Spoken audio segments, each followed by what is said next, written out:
సినీ ఇండస్ట్రీలో రీ రిలీజుల ట్రెండ్ రోజు రోజుకి కొత్త పొంతలు తొక్కుతుంది. ఒకప్పుడు థియేటర్ మెయింటెనెన్స్ కోసం, చారిటీ డొనేషన్స్ కోసం అంటూ స్టార్ట్ చేసిన ఈ ట్రెండ్ ఇప్పుడు ఫిల్మ్ మేకర్స్కు సైతం అడిక్షన్గా మారింది.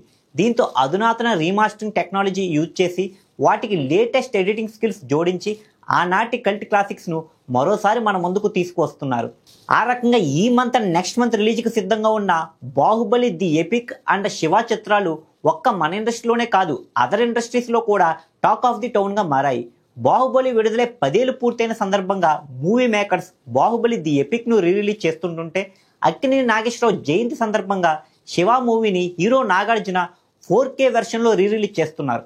ఇప్పటికే సెన్సార్ పూర్తి చేసుకున్న బాహుబలి ది ఎపిక్ 3 గంటల 40 నిమిషాల నిడువుతో జక్కన్న సజెషన్స్ మేరకు ఎడిట్ అయిన పెర్ఫెక్ట్ ఫీడ్తో మూవీ లవర్స్ను ఫిదా చేసేందుకు థియేటర్స్లో రెడీగా ఉంది.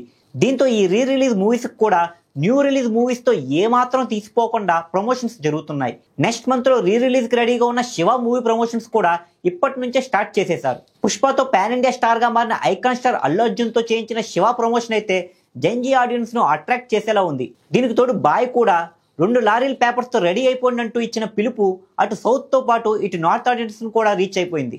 దీంతో తెలుగు సినీ చరిత్రలోనే మైల్ స్టోన్స్గా నిలిచిపోయిన ఈ 2 చిత్రాల రిలీజ్ కలెక్షన్స్లో కూడా ఓ సరికొత్త రికార్డు సృష్టించడం గ్యారంటీ అని ఫిల్మ్ లవర్స్ భావిస్తున్నారు. ఏది ఏమైనా 2022లో మహేష్ బాబు పోకిరి సినిమాతో మొదలైన ఈ రిలీజ్ ట్రెండ్ ఆడియన్స్కు నచ్చిన కల్ట్ క్లాసిక్స్ను మరోసారి థియేటర్లో ఆస్వాదించేందుకు రూట్ వేసిందనే చెప్పాలి.